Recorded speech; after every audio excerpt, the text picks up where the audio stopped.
Hello friends, this is Amit and welcome to my YouTube channel Jhakaas physics centre. तो friends, आज का lecture हम लोग वेक्टर का लेक्चर नंबर 16 रिकॉर्ड करने जा रहे हैं। और आज के इस वीडियो में हम लोग जो है टाइप्स ऑफ वेक्टर को पढ़ने वाले हैं फ्रेंड्स। ठीक है फ्रेंड्स, इसमें आज का लेक्चर में मुश्किल से 2 से 3 टाइप्स वेक्टर के हम लोग डिस्कस कर पाएंगे, क्योंकि वेक्टर को लेक्चर को ज़्यादा लेंदी नहीं करना है हमें। मैं शॉर्ट वीडियो बनाता हूँ, 10 से 15 से 20 मिनट के अंदर का वीडियो बनाता हूँ मैं। तो ओके, अगर आप लोगों को कोई डाउट होता है तो आप मुझसे कमेंट करके सवाल पूछें, मैं आपको रिप्लाई दे दूँगा फ्रेंड्स। ठीक है, तो ये लीजिए, अब मैं बुक को हटाता हूँ और अपने वीडियो को स्टार्ट करता हूँ फ्रेंड्स। ठीक है, तो okay friends, let's start my video. ये लीजिए, मैंने टॉपिक को लिख के रखा हुआ है फ्रेंड्स। ये लीजिए, वेक्टर का लेक्चर नंबर 16 है।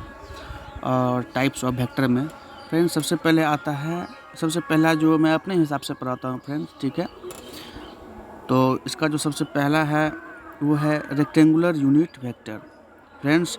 इसका दूसरा नाम भी होता है ऑर्थोगोनल यूनिट वेक्टर। ठीक है, ध्यान से देखिए इसको, ये मतलब क्या है ये रेक्टेंगुलर यूनिट वेक्टर फ्रेंड्स। ठीक है, तो पहली बात मैं आपको ये बताना चाहता हूँ कि कोई भी वेक्टर है, पर ध्यान से देखिए ये यूनिट वेक्टर है ना। तो ध्यान से देखना है, सोचना है और समझना है। This is a unit vector. तो अब तक हम लोग जिस प्रकार से वेक्टर को रिप्रेजेंट करते आ रहे थे, किस प्रकार से करते थे मुझे बताओ।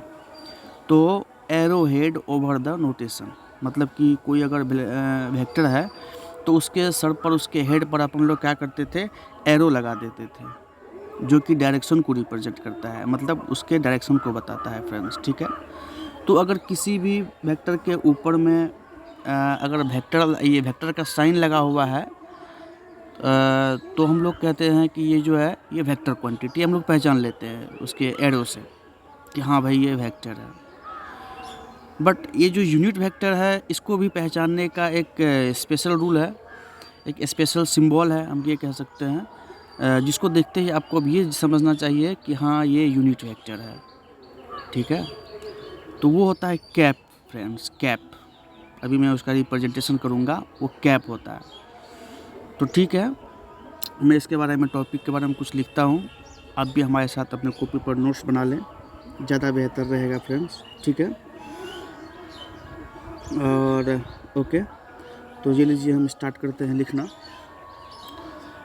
Rectangular unit vector friends. ठीक है, तो ध्यान दीजिएगा, इसके सर पे कैप लगा होना चाहिए। तो रेक्टेंगुलर यूनिट वेक्टर फ्रेंड्स 3 तरह के होते हैं पूरे वेक्टर में जो हम लोग यूज़ करते हैं, तो ध्यान से देखना है।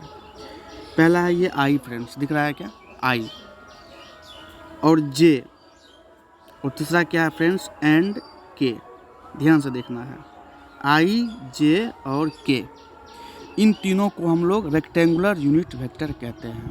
और चूँकि यूनिट वेक्टर है, तो देखिए इसके सर पे हम लोग किस तरह से इसका नोटेशन करते हैं। तो ये देखिए, इस पर कैप लगाते हैं, कैप, इस प्रकार से फ्रेंड्स कैप हम लोग यूज़ करते हैं। तो इसको पढ़ेंगे आई कैप, जे है तो जे कैप, एंड के है तो के कैप। ठीक है, तो आई कैप, जे कैप और K cap are called rectangular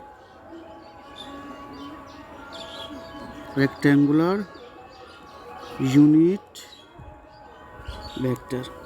okay friends, I cap, J cap, K cap, ध्यान से देखना है। 3 वेक्टर अभी हम लोगों को नया इंट्रोड्यूस हुआ है, ये 3 चीज़, और इन तीनों को हम लोग बोलते हैं रेक्टेंगुलर यूनिट वेक्टर। ठीक है, ओके, तो ये 3 हो गए, आई कैप, जे कैप और के कैप। ठीक है, अभी देखिए इसका यूज़ किस में करते हैं हम लोग, ये भी जानना ज़रूरी है। इसके बारे में लिखते हैं, यूज़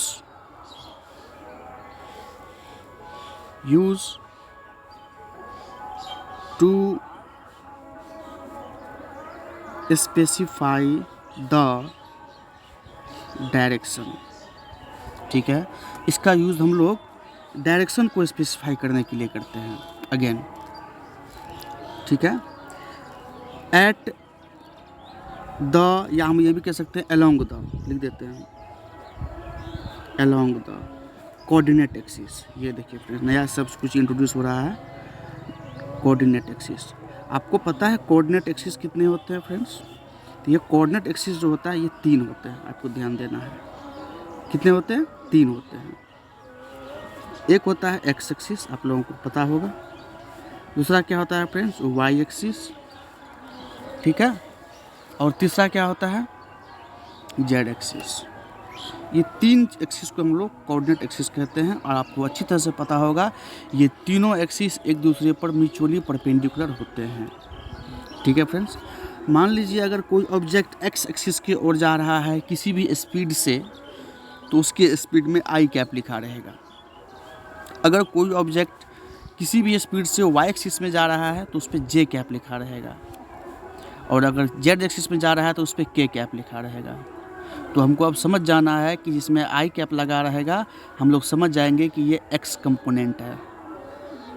अगर जे कैप लगा है तो हम समझ जाएंगे ये जेड वाई कंपोनेंट है। और के लगा है तो फ्रेंड्स ये जेड कंपोनेंट है। इस तरह से हम लोग समझने का प्रयास करते हैं। इसको आप यहाँ पर लिख लीजिए। I cap use for X axis friends. कौन से एक्सिस के लिए? एक्स एक्सिस के लिए, ध्यान देना है। आई कैप का यूज़ करते हैं हम लोग एक्स एक्सिस के लिए। J cap use for Y axis. और तीसरा है K cap use for Z axis. अभी हम लोग वेक्टर को कोऑर्डिनेट एक्सिस के टर्म में भी समझेंगे फ्रेंड्स, ठीक है। आई cap, J cap, K cap के टर्म में भी हम लोग समझेंगे। ये इतनी बातें आपको याद रखनी है।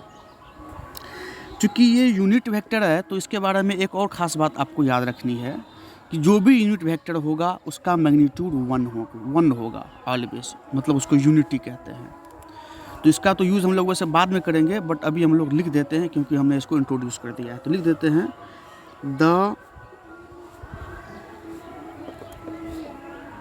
जो लिख देते हैं the magnitude of unit vector is equal to friends कितना होता है? 1 होता है। इसको याद रखना है। इसका मतलब ये हो गया कि आई कैप का मॉड करोगे या तो जे कैप का मॉड करोगे या फिर के कैप का मॉड करोगे। मॉड मतलब मैग्नीट्यूड। सभी का वैल्यू इक्वल होगा और वो किसके इक्वल होगा फ्रेंड्स? 1 के इक्वल होगा। तो ये सब याद रखना है। ये एक पॉइंट याद रखना है कि इसका मैग्नीट्यूड कितना होता है? 1 होता है, ठीक है। अब आ जाते हैं फिर से हम लोग यहाँ पर आई cap, J cap, K cap के बारे में, जो हम लोग अभी देखे हैं कि एक्स एक्सिस, वाई एक्सिस और जेड एक्सिस के अलोंग इसको दर्शाते हैं हम लोग। तो इसको आप ध्यान से देखिए। इसको हम लोग ऐसे दर्शाते हैं फ्रेंड्स, आपको अपने याद रखने के लिए याद रखें। यूजुअली हम लोग इसको एक्स बोलते हैं, पर तीनों एक्सिस में जो कोई भी एक्स वाई जेड हो सकता है, आप याद रखें, ठीक है। तो अपन चलिए जनरली सब में यही मान के चलते हैं, तो हमने भी जो इसको ही लिख दिया एक्स एक्सिस, इसको लिख दिया वाई एक्सिस। और जेड एक्चुअल में किधर होता है? देखिए ये एक्स और वाई तो प्लेन में हो गया, मान लीजिए परपेंडिकुलर एक दूसरे के। तो जेड किधर होगा? क्योंकि वो भी एक एक्स और वाई पर होना चाहिए परपेंडिकुलर। तो यूजुअली तो उसको हम लोग जेड इस प्रकार से दिखा देते हैं फ्रेंड्स, इस प्रकार से जेड इधर दिखा देते हैं, पर ये इस पॉइंट से जस्ट ऊपर होता है, सीधा ऊपर होता है। आपको दिख रहा होगा यहाँ से वर्टिकली अपवार्ड ये जेड एक्सिस होता है, वर्टिकली अपवार्ड की ओर होता है ये, जिसको हम लोग इधर पीछे की तरफ दिखाते हैं। तो एक्स एक्सिस में हम लोग आई कैप का यूज़ करते हैं, वाई एक्सिस में हम लोग जे कैप का यूज़ करते हैं फ्रेंड्स, और जेड एक्सिस में हम लोग के कैप का यूज़ करते हैं। कोई दिक्कत है? ठीक है, समझ में आ रहा है? ओके। तो ये सभी एक दूसरे पर क्या होते हैं? Mutually perpendicular. तो ये तो हो गए थ्योरी। अब देखते हैं इस पर हम लोग वेक्टर कैसे हम लोग समझ जाएंगे कि हाँ भाई ये एक्स एक्सिस में है, ये वाई एक्सिस में और जेड एक्सिस में, ठीक है। मैं एक दो एग्जांपल लेके आपको दिखाता हूँ फ्रेंड्स, ठीक है। इसको आप कॉपी पर उतार ले फ्रेंड्स, ठीक है। ये थ्योरी है, ये देखिए, आ जाइए, ये देखिए फ्रेंड्स। अब देखिए मैं आपको एग्जांपल नंबर आपको पहला देता हूँ। जैसे कि मान लीजिए कि मैं वेक्टर को अब ना ये बनाने की कोशिश करता हूँ आई जे के टर्म में। मान लीजिए कि एक पार्टिकल है जिसका वेलोसिटी वेक्टर है ना 3 मीटर पर सेकेंड एक्स एक्सिस की ओर, एक्स एक्सिस में, मतलब इस प्रकार से ये एक्स में जा रहा है, कितना से? 3 मीटर पर सेकेंड से एक्स में जा रहा है। तो इसको वेक्टर फॉर्म में कैसे लिखा रहेगा तो हम लोग समझ जाएंगे। इसको हम लोग वेक्टर फॉर्म में लिखते हैं। देखिए v vector equal to 3 metre पर सेकेंड, तो इसका मैग्नीट्यूड हो गया, कि इतने स्पीड से जा रहा है ये। पर ये फ्रेंड्स किस तरफ जा रहा है, एक्स में जा रहा है, तो इसमें हम लोग ऐसे आई कैप लगा देंगे। तो इसको आप जनरली 3 आई कैप समझ जाओ, 3 आई कैप। ओके, कोई दिक्कत तो नहीं है। तो इस प्रकार से हम लोग इसका वेक्टर बना लेते हैं। मतलब अब अगर 3 मीटर पर सेकेंड आई कैप लिखा रहेगा तो हम लोग को समझ जाना चाहिए कि हाँ ये ऑब्जेक्ट जो है एक्स एक्सिस की ओर जा रहा है। ठीक है, ये एक्स एक्सिस के लिए हो गया। अगर मान लीजिए वेलोसिटी वेक्टर इक्वल टू लिखा रहे 3 मीटर पर सेकेंड फ्रेंड्स, अगर ये लिखा रहे, इसमें लगा रहे जे कैप, इसको भी हम लोग इसको क्या लिख सकते हैं 3J कैप। और ये समझ जाएंगे कि ये किस एक्सिस की ओर है, ये वाई एक्सिस की ओर जा रहा है। हम लोग देखिए डायरेक्शन समझ रहे हैं ना कि एक्स में जा रहा है कि वाई में जा रहा है। अगर वही वेलोसिटी वेक्टर इक्वल टू लिखा रहे 3 मीटर पर सेकेंड, यहाँ पे लिखा रहे के कैप, तो इसको हम लोग लिखेंगे 3K कैप। ये किसकी ओर हो गया, जेड एक्सिस की ओर हो गया फ्रेंड्स। ठीक है, इस तरह से हम लोग समझते हैं। एक्स में आई लगा है तो एक्स में जा रहा है, जे लगा है तो वाई में जा रहा है, के लगा है तो जेड में जा रहा है। तो ये हो गया फ्रेंड्स एक एग्जांपल जो कि लाइन के अलॉन्ग हो गया। अब मान लीजिए एक पार्टिकल है जो प्लेन में मूव कर रहा है। प्लेन में मूव करने का मतलब होता है फ्रेंड्स कि वो एक्स में भी इंक्रीजमेंट कर रहा है स्पीड को और वाई में भी इंक्रीजमेंट कर रहा है। ठीक है, तो समझ में आना चाहिए आपको प्लेन में। ये देखिए मैं बनाता हूँ प्लेन में मूवमेंट। अगर ये मान लीजिए कि ये एक्स एक्सिस है फ्रेंड्स, ये वाई एक्सिस है, और एक्स वाई प्लेन मान लीजिए ये वाला प्लेन है, ये वाला प्लेन है एक्स वाई प्लेन। ध्यान से देखिएगा एक्स वाई प्लेन। अगर कोई पार्टिकल इस प्रकार से यहाँ प्रोजेक्ट किया गया है, फेंका गया है, जैसे जैसे ये आगे बढ़ेगा उसका एक्स भी बढ़ेगा और वाई भी बढ़ेगा। तो इसका मतलब ये हुआ कि इसका वेलोसिटी एक्स में भी है और वाई में भी है। मान लीजिए कि इसका एक्स में वेलोसिटी है 2 मीटर पर सेकेंड और वाई में वेलोसिटी है 3 मीटर पर सेकेंड। तो इसको ये जो वेलोसिटी वेक्टर है इसको हम लोग वेक्टर फॉर्म में कैसे लिखेंगे, ऐसे लिखेंगे वेलोसिटी वेक्टर इक्वल टू, देखिए एक्स में कितना वेलोसिटी है 2 मीटर पर सेकेंड, यहाँ लिख दीजिए 2 मीटर पर सेकेंड, और ये 2 मीटर पर सेकेंड किस में है, एक्स में है, तो यहाँ लगा देंगे हम लोग आई कैप, प्लस वाई में वेलोसिटी कितना है 3 मीटर पर सेकेंड, इसमें क्या लगा देंगे जे कैप। तो आप इसको लिख दो, इसको शॉर्ट में लिख दो 2i cap plus 3j cap. ठीक है, इतना मीटर पर सेकेंड कॉमन ले लिया मीटर पर सेकेंड को। इस प्रकार से हम लोग वेलोसिटी वेक्टर को रिप्रेजेंट कर दिया। देखो फ्रेंड्स, अब अगर कहीं भी आपको 2i cap plus 3j cap कुछ भी अगर लिखा रहे, वेलोसिटी वेक्टर इक्वल टू कुछ भी लिखा रहे, तो आपको समझ जाना है यहाँ से कि i कैप लगा है 2 में, मतलब x में वेलोसिटी 2 मीटर पर सेकेंड है, और 3 लगा है j में, इसका मतलब कि y में 3 मीटर पर सेकेंड स्पीड है। इस प्रकार से हम लोग समझते हैं। इस केस में अगर हम लोग मैग्नीट्यूड का बात करेंगे तो मैग्नीट्यूड कितना होगा, जानने वाली बात ये भी है। तो आप इस फिगर में आइए, इसी फिगर में अगर मतलब इसी वेक्टर का मैग्नीट्यूड चाहिए। मैंने आपको क्या सिखाया है, अगर वेक्टर का मैग्नीट्यूड की बात हो कभी भी हो तो उसका आप लेंथ को निकाल दो। इस लेंथ को कैसे निकालोगे, फटाक से यहाँ से गिराओ परपेंडिकुलर। एक्स में वेलोसिटी कितना है 2, तो ये हो गया 2, वाई में कितना है 3, तो ये हो गया 3। तो इसका लेंथ ये कैसे निकालेंगे, अगर मैं यहाँ पर लिखूँ वेलोसिटी वेक्टर का मॉड मतलब मैग्नीट्यूड इक्वल टू, क्या लिख दूँ फ्रेंड्स, मैग्नीट्यूड दिख रहा है क्या, अगर मैं यहाँ पर क्या लिख दूँ मैग्नीट्यूड इक्वल टू, ध्यान से देखिए मैं यहाँ पर निकाल रहा हूँ मैग्नीट्यूड। इस प्रकार से कोई वेक्टर है तो उसका हम लोग मैग्नीट्यूड कैसे लिखेंगे, तो इस फिगर में आ जाइए। फिगर में ये लेंथ निकालना है, तो यहाँ देखिए ये राइट एंगल ट्रायंगल बन रहा है, यहाँ पाइथागोरस लगा सकते हैं हम लोग। तो पाइथागोरस लगा, ये हाइपोटेन्यूज है, तो ये कितना हो जाएगा फ्रेंड्स, अंडर रूट ऑफ 2 का स्क्वायर प्लस 3 का स्क्वायर, हो जाएगा नहीं हो जाएगा। इसको हम लोग सॉल्व करके इसका मैग्नीट्यूड 4 + 9 हो गया अंडर रूट 13 मीटर पर सेकेंड, इसका मैग्नीट्यूड हो गया फ्रेंड्स। ओके, अगर आपको बार बार फिगर पर नहीं जाना है तो अब यहाँ पर देखिए यहीं से हम लोग डायरेक्ट सॉल्व कर लेंगे। जब भी मॉड निकालेंगे तो आई का जो एक्स कंपोनेंट है उसका स्क्वायर कर देंगे और वाई का जे का जो कंपोनेंट है उसका स्क्वायर कर देंगे। अगर के रहेगा तो फिर उसका स्क्वायर कर देंगे, नहीं है तो छोड़ देंगे। ठीक है, तो आई के कोफिशिएंट का स्क्वायर प्लस जे के कोफिशिएंट का स्क्वायर, अगर एक ही है तो सिर्फ उसके कोफिशिएंट का स्क्वायर। ठीक है, तो किसी भी मतलब यूनिट वेक्टर का कोफिशिएंट का स्क्वायर करके उसका अंडर रूट निकाल दोगे तो उसका मैग्नीट्यूड हो जाएगा। ध्यान से आप याद कर लो। तो इस रूल से हम लोग किसी वेक्टर का मैग्नीट्यूड निकालते हैं जब भी कोई वेक्टर आई जे के फॉर्म में दिया हुआ होगा फ्रेंड्स। तो ये हो गया जब कोई ऑब्जेक्ट प्लेन में मूव कर रहा हो। आ जाइए फ्रेंड्स तीसरा, मान लीजिए किसी बॉल का स्पीड है, मान लीजिए स्पेस में जा रहा है। तो जब स्पेस में जाएगा तो ये 3D वाली बात हो जाएगी, और 3D में हो जाएगा तो एक्स भी चेंज करेगा, वाई भी और जेड तीनों चेंज करेगा। तो मान लीजिए अब कोई वेलोसिटी वेक्टर मतलब इसमें एक्स वाई जेड तीनों दिखा देते हैं। ये दीजिए एक्स वाई और जेड, और ये ऊपर की तरफ ऐसे हवा में जा रहा है, थोड़ा एयर में जा रहा है स्पेस में, हमने उसको ऐसे दिखा दिया। ठीक है, ये वेलोसिटी वेक्टर है। मान लीजिए कि उस ऑब्जेक्ट का एक्स में वेलोसिटी है 2 मीटर पर सेकेंड y में है 3 मीटर पर सेकेंड और z में है 4 मीटर पर सेकेंड फ्रेंड्स। तो अब देखिए इसको हम लोग इस वेलोसिटी को पहले वेक्टर फॉर्म में लिखिए, कितना हो जाएगा मुझे बताइए, कितना हो जाएगा 2 मीटर पर सेकेंड फ्रेंड्स, कितना हो जाएगा आई कैप, अब प्लस कितना हो जाएगा 3 मीटर पर सेकेंड, कितना हो जाएगा जे कैप, प्लस 4 मीटर पर सेकेंड कितना हो जाएगा के कैप हो जाएगा फ्रेंड्स। कोई दिक्कत नहीं। चलिए तो अब देखिए, अब ये मान लीजिए ये इसको अब से ऐसे आप लिख सकते हो 2 I cap plus 3 J cap plus 4 K cap friends. Okay, इतना मीटर पर सेकेंड हमने कॉमन ले लिया, ठीक है। This is your velocity vector in the case of X Y Z, तीनों एक्सिस में जब मूव कर रहा हो, मतलब आई जे के कटर में। फिर उसी प्रकार से अब हम जब हम इसका मैग्नीट्यूड लिखेंगे फ्रेंड्स तो क्या लिखेंगे, फिर से अंडर रूट कर देंगे फ्रेंड्स, जो हमने आपको भी सिखाया। आई के कोफिशिएंट का स्क्वायर मतलब 2 का स्क्वायर, प्लस जे के कोफिशिएंट का स्क्वायर प्लस 3 का स्क्वायर, प्लस के कोफिशिएंट का स्क्वायर मतलब 4 का स्क्वायर। सॉल्व कर दीजिए, ये हो जाएगा 4 प्लस 9 प्लस 16, ठीक है। 16 9 25 4 कितना हो गया √29 मीटर पर सेकेंड, ये इसका मैग्नीट्यूड हो गया फ्रेंड्स। कोई दिक्कत है?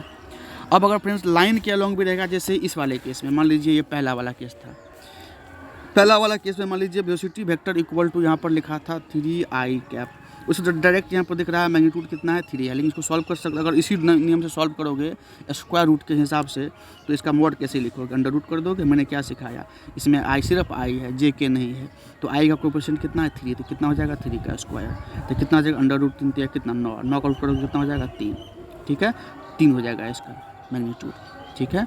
इस प्रकार से हम लोग इस प्रकार से हम लोग आई जे के टर्म में जो भी वेक्टर दिया हुआ रहेगा उसका हम लोग मैग्नीट्यूड निकाल इस प्रकार से निकाल लेते हैं फ्रेंड्स। और इसको मैंने अभी इसलिए सिखा दिया क्योंकि इसके बाद में अगर आप लोगों को unit vector of any vector सिखाऊंगा, किसी भी वेक्टर का अगर मैं यूनिट वेक्टर निकालना सिखाऊंगा तो वहाँ पे इसका यूज होगा उस वेक्टर का मैग्नीट्यूड निकालने के लिए, ठीक है। कोई वेक्टर अगर आई जे के टर्म में है तो उसका मॉडुलस निकालने आना चाहिए फ्रेंड्स। और उसका रूल क्या है, तो आई के कोएफिशिएंट का स्क्वायर प्लस जे के कोएफिशिएंट का स्क्वायर प्लस जेड के कोएफिशिएंट का स्क्वायर, ठीक है फ्रेंड्स। तो फ्रेंड्स ठीक है, आज मैं आपको सिर्फ एक ही वेक्टर को अच्छे से एक्सप्लेन करके वीडियो को एंड कर देता हूँ। मैं अगले वीडियो में फ्रेंड्स आपके लिए दूसरा टाइप्स इसका लेके आऊँगा फ्रेंड्स। आशा करता हूँ कि आपको रेक्टेंगुलर यूनिट वेक्टर या ऑर्थोगोनल यूनिट वेक्टर समझ में आ गया होगा। वैसे एक बात और जान लें कि इसको ऑर्थोगोनल या रेक्टेंगुलर इसलिए बोलते हैं क्योंकि आई जे के ये जो एक्स वाई जेड के अलॉन्ग होता है, ये तीनों एक्सिस फ्रेंड्स एक दूसरे के परपेंडिकुलर होते हैं, म्यूचुअली परपेंडिकुलर, यहाँ देखिए, ठीक है। इसलिए इसको हम लोग ऑर्थोगोनल या रेक्टेंगुलर बोलते हैं फ्रेंड्स, ठीक है फ्रेंड्स। तो ये रहा आपका रेक्टेंगुलर यूनिट वेक्टर, ठीक है। अब आपको मैं आशा करता हूँ कि अब आप मॉडुलस आराम से किसी वेक्टर का निकाल सकते हैं, और आई cap J cap K cap किसी वेक्टर में अगर लिखा हुआ रहेगा तो आप कंफ्यूज नहीं होंगे कि ये क्या है, ठीक है। तो आई कैप हो गया एक्स का कंपोनेंट, जे कैप हो गया वाई का कंपोनेंट, और के कैप हो गया जेड का कंपोनेंट फ्रेंड्स, ठीक है। इस प्रकार से हम लोग वेक्टर को रिकॉग्नाइज कर लेते हैं, उसके बारे में हम लोग समझ लेते हैं कि इसका वेलोसिटी किस ओर है एक्स वाई जेड में, ठीक है friends. Okay, thank you very much for watching my full video. कल मैं आप लोगों के लिए दूसरा वेक्टर लेके आऊँगा, वो होगा पोजीशन वेक्टर, और किसी भी आर्बिट्री वेक्टर का यूनिट वेक्टर निकालना, ठीक है। तो I cap J cap is a orthogonal unit vector, ठीक है फ्रेंड्स। ओके।